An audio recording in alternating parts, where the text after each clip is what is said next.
നിളയുടെ തീരങ്ങളെ തഴുകി ചെറുതുരുത്തി നില ബോട്ട് ക്ലബിൽ ആസ്വദിക്കാം സായാഹ്നവേളകൾ.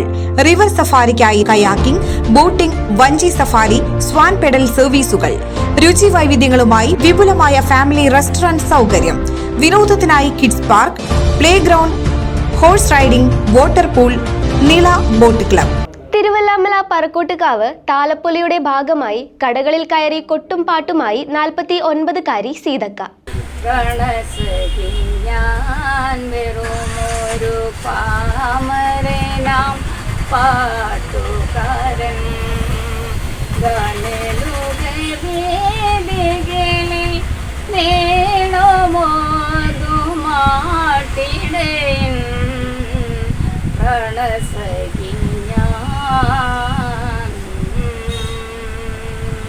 തിരുവില്ലാമല പറക്കോട്ടുകാവ് താലപ്പൊലിയുടെ ഭാഗമായി കടകൾ കയറി കൊട്ടുംപാട്ടുമായി 49കാരി സീതക്ക. വിദ്യാലയം എന്തെന്ന് കാണാൻ പോലും ബാല്യകാലത്തിൽ കഴിയാതെ കണ്ണിന് കാഴ്ച നഷ്ടപ്പെട്ട അമ്മാവനോടൊപ്പം ഹാർമോണിയത്തിൻ്റെ ഈണത്തിൽ പാട്ടുകൾ പഠിച്ച സീതക്ക ഇന്ന് ഏവരുടെയും പ്രിയപ്പെട്ട ഗായികയായി മാറി. പഴയന്നൂർ പഞ്ചായത്തിലെ എളനാട് പുത്തൻപുര വീട്ടിലെ മധ്യവയസ്കയായ സീത നാട്ടിലെ കലാപരിപാടികളിൽ പങ്കെടുത്ത നിരവധി സമ്മാനങ്ങൾ നേടിയിട്ടുണ്ട്. അറിയപ്പെടുന്ന തിരുവില്ലാമല പറക്കോട്ടുകാവ് ക്ഷേത്രത്തിലെ താലപ്പൊലി മഹോത്സവത്തിനോടനുബന്ധിച്ച് കടകളിൽ കയറി ഭക്തിഗാനങ്ങളും ദേവീഗീതങ്ങളും ചൊല്ലി ഉപജീവനമാർഗത്തിനായി പാട്ടുപാടി നടക്കുന്നത്. സീതക്കയുടെ ഭർത്താവിന് സുഖമില്ലാത്തതിനാൽ ജോലിക്ക് പോകാൻ പോലും കഴിയാത്ത അവസ്ഥയിലാണ്. എന്നാൽ സീതക്ക കുടുംബത്തിൻ്റെ പ്രാരാബ്ദങ്ങൾ ഏറ്റെടുത്ത് പാട്ടുപാടി വരുമാനം കണ്ടെത്തുന്നു.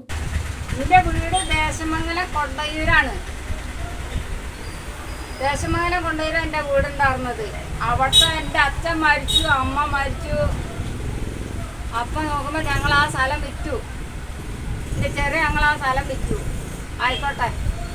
അത് കഴിഞ്ഞിട്ട് പിന്നെ ഞങ്ങൾ അങ്ങനെ ഇവിടെ വന്നൊരു വീടിൻ്റെ സ്ഥലത്തിന് എഴുതി കൊടുത്തപ്പോൾ ഞങ്ങൾക്ക് കിട്ടിയത് കാസർഗോഡ്. ഇവിടെ അവിടെ സ്ഥലമില്ലല്ലോ, എന്താ ചെയ്യാം? അപ്പം നിങ്ങൾക്ക് കാസർഗോഡാ പോയിരിക്കേണ്ട, എന്താ ചെയ്യേണ്ടത് വെച്ച് വില്ലേജ് ഓഫീസർ. അപ്പം ഞാൻ ചെയ്തപ്പോൾ എന്ത് പറഞ്ഞു, എൻ്റെ തന്തയ്ക്കാണെങ്കിൽ 2 പ്രാവശ്യം അറ്റാക്ക് ഉണ്ടായതാണ്. ഈ വിദ്യാഭ്യാസം ഇല്ലാത്ത ഞാൻ കാസർഗോഡൊക്കെ ഈ തന്തനും കൊണ്ട് പോയിരുന്നു കഴിഞ്ഞിട്ടുണ്ടെങ്കിൽ എന്തെങ്കിലും പെട്ടെന്ന് പറ്റിക്കഴിഞ്ഞാൽ ഞാൻ എന്ത് ചെയ്യും സാധനങ്ങൾ എത്തിക്കാൻ? എൻ്റെ അടുത്തൊക്കെ അതിനുള്ള കഴിവുണ്ടാവും. അപ്പം ഞാൻ എനിക്കിവിടെ ഈ ജില്ലയിൽ തന്നെ മതി പണ്ട് എഴുതി കൊടുത്തിട്ടപ്പോൾ 3 കൊല്ലമായി ഒന്നും കിട്ടില്ല മോനെ. ഇപ്പം തന്തയ്ക്കാണെങ്കിൽ വയ്യ, സീതമ്മയ്ക്കും വയ്യ. തന്തയ്ക്ക് 2 കിഡ്നിയിലും കല്ലാണ്. ഈ പൂരൊന്ന് കഴിഞ്ഞിട്ട് വേണം അത്താണി മെഡിക്കൽ കോളേജിലേക്ക് കൊണ്ടുപോകാൻ, ഓപ്പറേഷൻ ചെയ്യാൻ. സീതമ്മ അതിന് വേണ്ടിയിട്ട് കഷ്ടപ്പെട്ടിട്ട് നടക്കുകയാണ്. അല്ലെങ്കിൽ എന്നാൽ സീതമ്മ ഈ കടകളിൽ കൂടെ വരാറില്ല, വീട്ടുകളിൽ കൂടെ മാത്രമേ ഞാൻ നടക്കുള്ളൂ. News desk CCV.